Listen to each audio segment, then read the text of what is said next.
This is The Interception.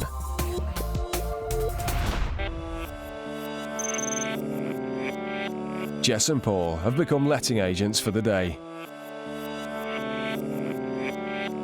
They've set up a morning viewing of an apartment on the outskirts of Oxford with two students who want to flat share and are looking for a good deal.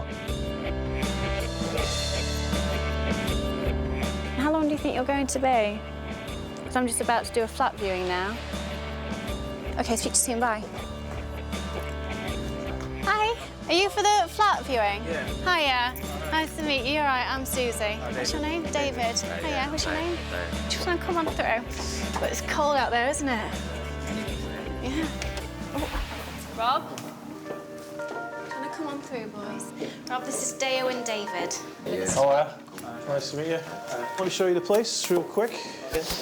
Paul wastes no time giving them a tour of the place. 2 bedrooms. 2 spacious bedrooms, That's the bathroom. a well-appointed bathroom, Do you guys cook much? fitted kitchen, And this is the living room where you probably spend most of your time. and the icing on the cake, a stunning sitting and dining room with balcony. Yeah, you know, they're boxy, but the insides are phenomenal. Yeah. It looks like their dream pad, Yeah, step inside.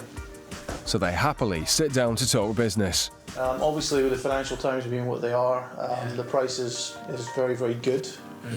It's £700 per calendar month. Okay. Is that between the two of us? Yes. Okay. Yeah, so £700 for the apartment. Okay, cool. At that price, it's a steal. £700 a month between them is a rent that even students can afford. Basically, it's going to be on a first come, first served basis. Yeah. You guys are actually the first to see it, so what do you think? I like it, you know. It's probably the best one that we've viewed so far. Like. I think it's alright. Yeah, we should do it, yeah. Okay. You want to be ready? Or? As quickly as that? You guys sure. All right. Knowing the Marks have taken the bait, Paul hits them with his requirements. In order to secure the apartment, what you need to do is you need to illustrate to us that you have the access to the funds. Okay. The quickest way to do that is simply to transmit money to yourselves via money transfer. So, for example, you take money and send it to David, right? Okay. Once you get that, David doesn't take it out. You then fax us a copy of the receipt. You can then take that money right back out, and it's yours. That way you don't give the money to anybody you don't trust. It's always between you guys, but we know it's liquid. Does that make sense? Yeah, that makes sense. Yeah. So, to secure the flat, the boys need to show that they have access to a month's money. They must do this using a wiring service to transfer the £700 from one to the other. It's a system where cash can be sent to someone and then accessed within minutes anywhere in the world from agents of the wiring service, often in small independent shops. Once the Marks have faxed Paul the receipt of the transfer, the flat will be taken off the market. Fax that to this number here, okay? But also call me. What I'll do is I'll call the office, make sure that fax is arrived, and as soon as they have, we'll stop all viewings. Fair enough? All right, so here's my phone number here, telephone number. That's the fax number you want to send it to, okay? And that's the place that you want to go to. All right. Then. All right? Cool. I'll send it. It couldn't be simpler.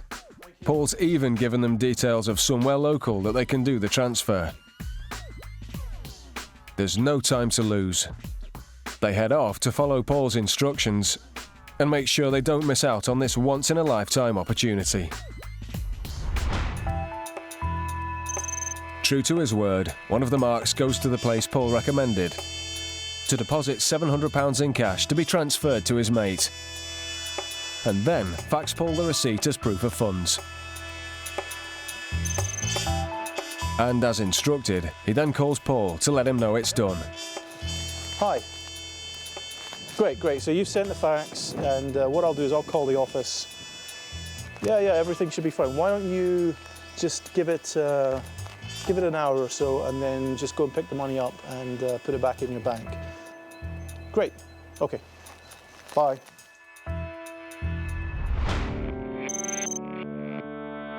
With the deal apparently almost done, it's time for the other Mark to withdraw the money left in his name.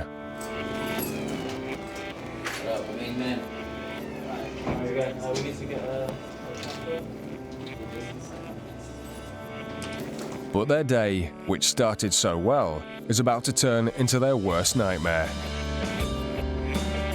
It soon becomes clear that something is wrong. In fact, their £700 transfer credit has disappeared.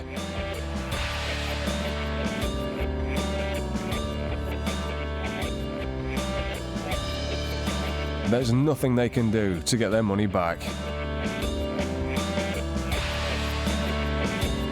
But how can a large sum of money left in a secure electronic account for one individual to collect simply vanish into thin air in the space of an hour? They're saying that we can't retrieve the money. This is the first time I've ever done anything like this before, so I don't know. I'm very confused right about it. So I don't even know what's going on, and he's telling us that we have to wait till 5:30 to see his manager. Once Paul and Jess had done their jobs, it was all down to Alex. He simply scanned in his own driving licence and altered the copy so the name matched that of the mark receiving the money. He then picked up the transaction receipt, which the mark who sent the money had faxed straight to the hustlers. He now had all the paperwork required to withdraw their money. But not leaving anything to chance, he also donned a lab coat and a fake NHS ID badge bearing the mark's name. After all, who wouldn't trust a doctor? As electronic money transfers can be collected from outlets anywhere in the world, Alex headed for his local newsagent. Hello. Hello. I need to pick up that. Okay, yeah. He knew he had just under an hour before the marks would try to withdraw their cash. Do you have any ID? I have a photocopy of my driver's license. Would that help? First, he had the ID that matched the intended recipient of the money and a backstory for why it was a copy. No, I'm sorry. It's just that I had my wallet stolen and I've had a friend send me some money. Yeah, no, they broke into the car, took the wallet, took my medical kit, took pretty much everything. Then, after providing the transaction number from the receipt, £700. Yeah. it was just a matter of minutes before the shopkeeper was handing Alex every last penny of the mark's money. That's it. Thank you very much. You're welcome. Bye-bye. Bye-bye. Not a bad morning's work for the hustlers. We suggested to the marks that their cash had been stolen by the letting agent. No. I'm not even think. What? No. But how can that be possible though? You faxed in the receipt, yeah? I faxed him the receipt. You obviously had to look. There is the number, mate. This is the receipt. This is what I faxed him. The guy Rob, he seemed like a genuine guy, and the woman as well. I can't say I couldn't put a word up. Obviously, I don't know these people, but from first time approach, they seemed fine to me. They seemed fine.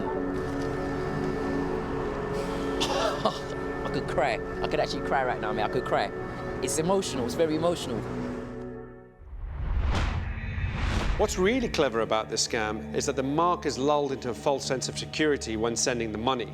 They're sending it to a friend or a relative, therefore in their mind making it impossible for any hustler to get their hands on the cash. Remember that while money transfer companies can be extremely convenient when you're sending cash abroad or to friends, they're also a favourite amongst fraudsters for getting money from their victims. If you are going to give somebody information pertaining to one of these transfers, make sure you find out exactly what information allows someone to take the money. And remember, that money could be taken out anywhere in the world.